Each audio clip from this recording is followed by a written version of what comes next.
हरे कृष्णा। तो आज हम जिस सवाल पर चर्चा करने वाले हैं वो ये है, is it necessary to be vegetarian in order to become a devotee or spiritual personality. तो क्या वेजिटेरियन होना, शाकाहारी होना जरूरी है? वेल, गिगो आप सब जानते हैं, GIGO garbage in garbage out. तो हम जैसा खाएंगे वैसा ही हमारा मन होगा, हमारे विचार होंगे। तो अगर हम बहुत ही गर्म खाना खाते हैं, जो बड़ा राजसिक खाना है, तामसिक खाना है, तो अगर ऐसी चीजें खाते हैं तो इसी चीज का हमारा ये शरीर भी बनता है और हमारा सूक्ष्म शरीर बनता है जिसमें हमारा मन, बुद्धि और अहंकार है। तो जैसा हम खाना खाएंगे वैसा ही हमारा मन बनेगा, हमारी बुद्धि बनेगी, हमारे विचार बनेंगे। तो कैसा अन्न हम लोग खा रहे हैं ये हमें अपने आप से पूछना चाहिए। दूसरी बात यह आती है कि भाई हमें आप क्यों तंग कर रहे हो? ठीक है, आपको वेजिटेरियन खाना ना, आप खाओ, आपको जो खाना आप खाओ, जो हमें खाना हम खाएंगे, आप भला हमें क्यों तंग कर रहे हो? वेल, ऐसा इसलिए कहा जाता है क्योंकि हम वास्तव में अपना कंसर्न शो करते हैं कि माय डियर, अगर आप एक गर्म खाना खाएंगे तो आपको बड़ा, देखिए, आपको बहुत कुछ फेस करना पड़ सकता है। मैं जब न्यू जर्सी में था और मैं जब काम करता था तो उस वक्त मेरी कलीग थी, उसका नाम था कैरी मॉरिस। उसकी बेटी बहुत बीमार पड़ी, उसकी बेटी का नाम था लैला। तो उसने मुझसे आके कहा कि ना मेरी बेटी बहुत बीमार पड़ गई है, आप तो स्पिरिचुअल हैं, तो आप क्यों नहीं भगवान से प्रार्थना करते कि मेरी बेटी ठीक हो जाए?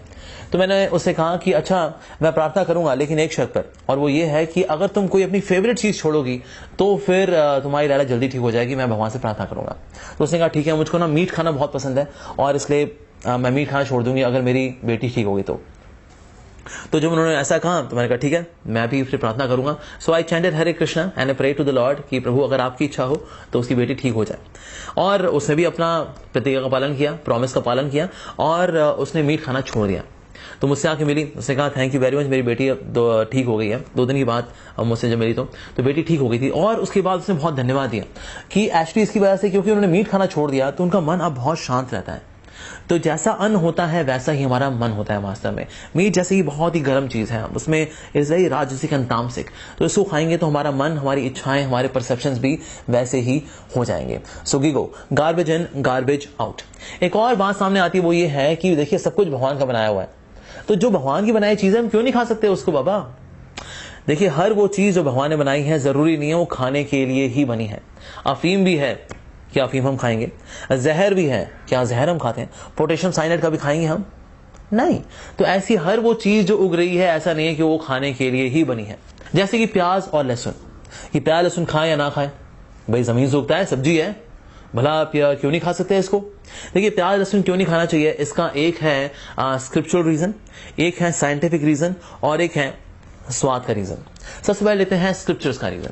तो स्क्रिप्चर्स हमें ये बताते हैं कि जब भगवान ने एक बड़ा विशेष अवतार लिया था, मोहिनी अवतार, और उन्होंने राहु का जब गला काटा सुदर्शन चक्र से, तो राहु नाम के राक्षस का जब सर कटा तो उसके गले से जो हड्डी गिरी वहां से लहसुन उगा और जहां पर खून गिरा वहां से प्याज उगा। इसलिए प्याज लाल रंग का होता है और लहसुन जो होता है वो व्हाइट रंग का होता है। तो एक राक्षस की हड्डी और मांस की ट्रांसफॉर्मेशन अगर हम खाएंगे तो हमारी बुद्धि तामसिक होगी या सात्विक होगी? ऑफ कोर्स तामसिक होगी, राजसिक होगी, सात्विक तो बिल्कुल नहीं होगी। आप कोई कह सकता है अरे जी ये तो माइथोलॉजिकल कहानियां हैं, इनमें थोड़ी ना विश्वास करेंगे हम। ओके, तो अभी हमने स्क्रिप्चुरल रीजन लिया था, अब हम आते हैं साइंटिफिक रीजन के ऊपर। ये जो पदार्थ है, जैसे कि मशरूम हो गया, या फिर मशरूम तो देखिए फंगस है, फंगस तो तामसिक होगी ही होगी। प्याज और लहसुन है, इनके अंदर एक खास तरह के पार्टिकल मिलते हैं जिनको बोलते हैं फ्री रेडिकल्स। ये फ्री रेडिकल्स बॉडी में एंटीऑक्सीडेंट्स को डिस्ट्रॉय करते हैं, क्योंकि बड़े ही अनस्टेबल होते हैं, तो अपने आप को स्टेबलाइज करने के लिए बॉडी में एंटीऑक्सीडेंट्स के साथ जुड़ करके उसको डिस्ट्रॉय करते हैं। बॉडी में अगर एंटीऑक्सीडेंट्स डिस्ट्रॉय होंगे तो ऑक्सीजन की मात्रा बढ़ेगी। ऑक्सीजन की मात्रा अगर बढ़ेगी तो ऑक्सीजन की क्वालिटी है जलाना, तो शरीर में है जलन ज्यादा होगी, in the sense wear and tear जल्दी होगा, या लेमन लैंग्वेज बोलूं तो व्यक्ति जल्दी बूढ़ा होगा, जल्दी मरेगा। और तो आप प्याज लहसुन से हमारा नर्वस सिस्टम जो है वो कमजोर होता है, इसलिए अक्सर पायलट्स को 7-8 घंटे पहले, फ्लाइट में जाने से पहले, उनको प्याज और लहसुन का सेवन के लिए मना किया जाता है। मतलब दारू, शराब हो, मदिरा हो या सिगरेट हो, ये तो बिल्कुल नहीं पीना, और प्याज लहसुन तक भी नहीं लेना, क्योंकि इससे भी हमारा नर्वस सिस्टम कमजोर होता है, यानी कि डिसीजन मेकिंग पावर वो वीक होती है इससे। तो ये है इसका साइंटिफिक रीजन कि हमें प्याज लहसुन नहीं खाना चाहिए, क्योंकि बॉडी में घर्षण जल्दी होगा, हम जल्दी बूढ़े होंगे और जल्दी मरेंगे। अब कोई बोले जी हम तो जी साइंस को नहीं मानते, हम तो आर्ट स्टूडेंट रहे हैं, हम तो साइंस को मानते ही नहीं। तो भले कोई आर्ट से हो, कॉमर्स से हो या साइंस से हो, एक चीज तो सभी के पास है, वो है जीभ का स्वाद। अगर ग्रेवी बनाई जाती है प्याज और लहसुन की, तो सारी की सारी सब्जी में सिर्फ एक ही स्वाद रहेगा, वो है प्याज और लहसुन का स्वाद, क्योंकि इनकी गंध इतनी स्ट्रांग होती है कि ना तो आपको पालक का स्वाद पालक वाला मिलने वाला है, ना आलू का स्वाद आलू वाला मिलने वाला है, ना गोभी का स्वाद गोभी वाला मिलने वाला है, ना मटर का स्वाद मटर वाला मिलने वाला है। तो जैसे ही ये सब्जी में आते हैं इनका गुंडा राज चालू। कहेंगे पालक तू क्या कर रहा है यहाँ पर, बैठ जा। ओए मटर कश्ती करता है, बैठ जा। ओए आलू, देखा नहीं यहाँ 2 गुंडे आ गए, प्याज और लहसुन, चंगू मंगू, हाँ बैठ जाओ। अब सब्जी में सिर्फ हमारा टेस्ट रहेगा, समझे? तो दे आर लाइक गुंडा इन द सब्जी। तो अगर आप चाहते हैं कि हर सब्जी का स्वाद प्राकृतिक रूप से आपको वो मिले जो कि भगवान ने डाला है, तो उसमें प्याज लहसुन मत डालिए।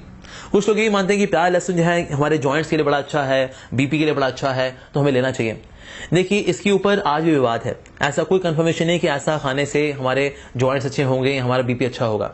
अगर कोई पीएचडी करता है तो थीसिस में कोई व्यक्ति कुछ भी प्रूव कर सकता है, तो ऐसा कुछ गारंटी नहीं है। और अगर मान भी लें कि इससे कुछ फायदा होता है, अगर हमारी बुद्धि रासिक होती है, तामसिक होती है, हमारी उम्र कम होती है, और उसके बदले में मेरे घुटने थोड़े से ठीक हो गए, तो इसमें नुकसान है या फायदा ज्यादा है? इसमें नुकसान ज्यादा है। So that means we should not consume onion and garlic, भले ही ये जमीन से उगते हैं। फिर एक और बात आती है, ठीक है फिर हमें क्या खाना चाहिए? फिर हमें वेजिटेरियन खाना चाहिए, राइट? वेजिटेरियन खाना चाहिए।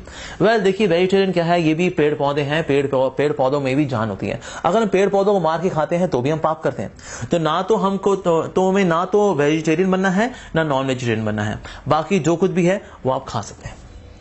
तो आप कहेंगे अरे तो खाएंगे क्या, ना तो वेजिटेरियन खा सकते हैं ना नॉन वेजिटेरियन खा सकते हैं, तो हम क्या करें भाई?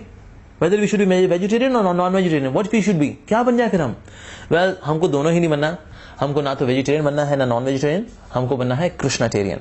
कृष्णाटेरियन का मतलब होता है शुद्ध शाकाहारी भोजन, बिना प्याज लहसुन के, तुलसी पत्ता रख करके जब भगवान को भोग लगाया जाता है, और भगवान को भोग लगने के बाद अब जब वो प्रसाद बन जाता है तो ये बन जाता है कृष्णाटेरियन। और इसमें पाप बिल्कुल नहीं लगता, बल्कि इसमें भगवान की कृपा होती है। तो इसलिए ना तो हमें वेजिटेरियन बनना है ना नॉन वेजिटेरियन बनना है, हमें बनना है Krishnatarian. Thank you very much for watching. Hare Krishna.